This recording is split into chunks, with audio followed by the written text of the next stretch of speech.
So we saw how the primordial star formation, the very first stars of population 3 stars, reionized the universe as the first protogalactic fragments form. Let's take a look at this in a little more detail. Here again is the same schematic outline of how things happen, that you start with microwave background release at the age of 300,000 or 400,000 years after the Big Bang.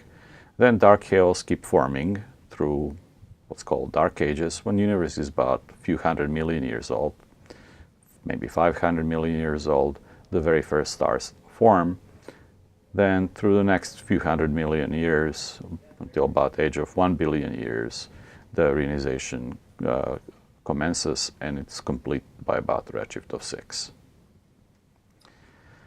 We can simulate the very first star formation, and this is from one of such simulations by Thomas Bell and his collaborators.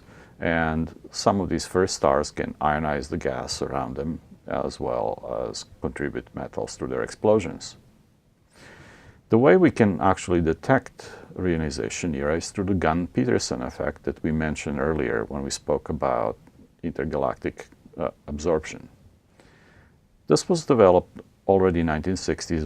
It was recognized when quasars were discovered that they can provide excellent probe of intergalactic medium at high redshifts.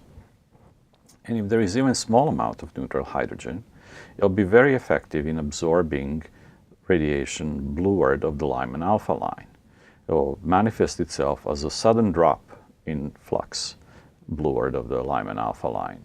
And that was finally seen circa 2000. Here is how it works. If you're looking at a quasar that's just inside the reionization era zone, then the line of sight will go through a lot of these bubbles, and the gaps between them will be where neutral hydrogen is, and they'll manifest themselves as a continuum between absorption lines.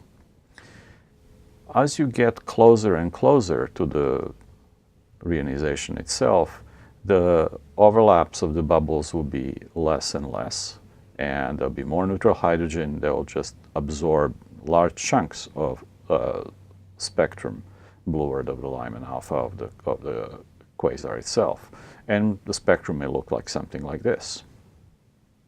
And indeed, this was observed in essentially all quasars at about a redshift of 6 and above. The same phenomenon was seen. There was a very sudden drop of flux at Lyman alpha line, and then at lower redshifts, then Lyman alpha forest would continue, but then you would run into the Lyman limit that corresponds to the redshift of the quasar, and then flux will be gone again. So this was the most distant quasar for a while, and shows a beautiful example of the Gunn-Peterson effect. So in the face value of it, we have found reionization at about redshift of 6. If you look at transmission of Lyman alpha flux against redshift, the higher redshift you go, the less flux goes through because of Lyman alpha forest. But then by about redshift of 6, there is a just dramatic increase in absorption, which was seen and manifested itself as Gunn-Peterson effect. And this is why people think that that's pretty much when the reionization era ended. You can convert the observed absorption into the opacity of neutral hydrogen, or fraction of the neutral hydrogen, and the sudden drop in transmitted flux maps into a sudden increase in the fraction of neutral hydrogen. But it's enough that only just 1% or so of hydrogen is there to achieve the same effect. There is also variation in different lines of sight. This shows the Lyman alpha forest in the approach to reionization along 4 different lines of sight to 4 different high redshift quasars. We think we understand this because of the biasing, that there'll be substantial cosmic variance, there'll be different large-scale structures, there'll be structures forming at the highest peaks, and that means that there will be actually a certain lumpiness in the reionization. It will not proceed everywhere at exactly the same pace.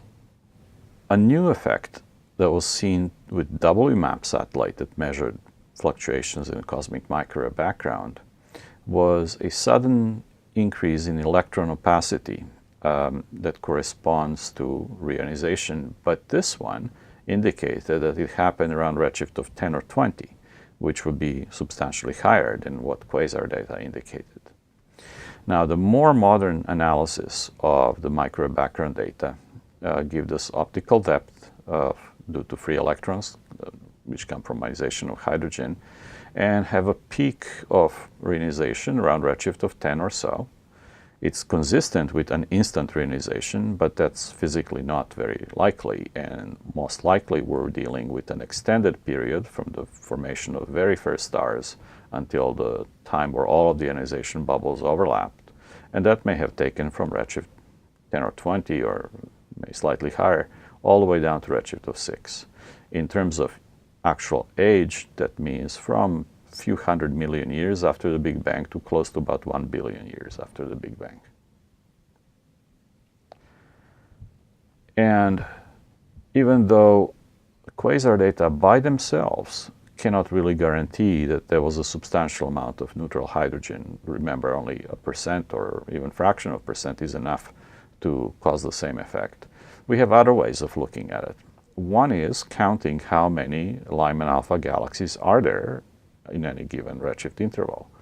And we expect that as we get into the region of neutral hydrogen, sufficiently high redshifts, suddenly there'll be a drop in the numbers of Lyman alpha emitters because light will be absorbed by the hydrogen. And that's exactly what is seen. There seems to be a rapid decline in the number density of Lyman alpha galaxies past redshift of 6.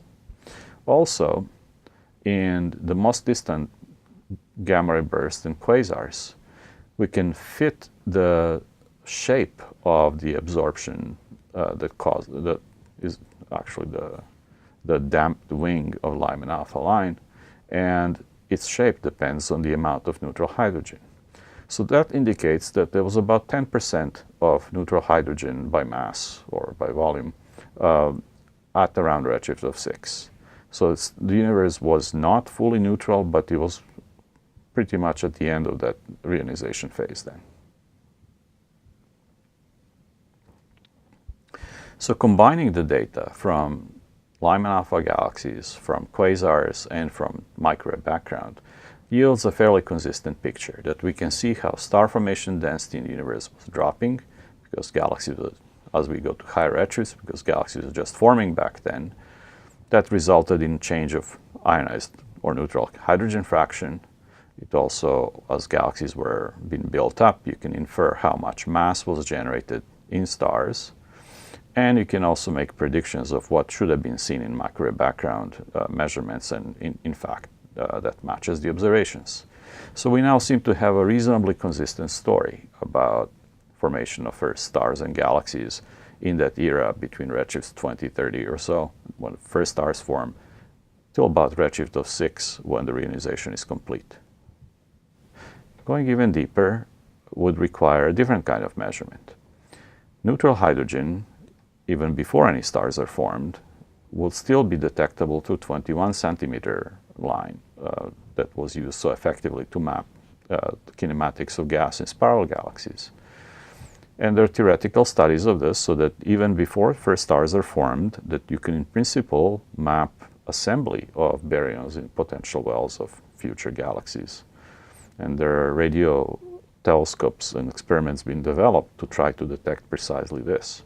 So far, it's too early to actually expect any detections, but within the next several years or 10 years, everybody thinks that we will actually be able to observe these proto-galaxies before they even made stars using 21 centimeter line of neutral hydrogen. And next, we will finally turn to active galactic nuclei and their role in cosmology and galaxy formation.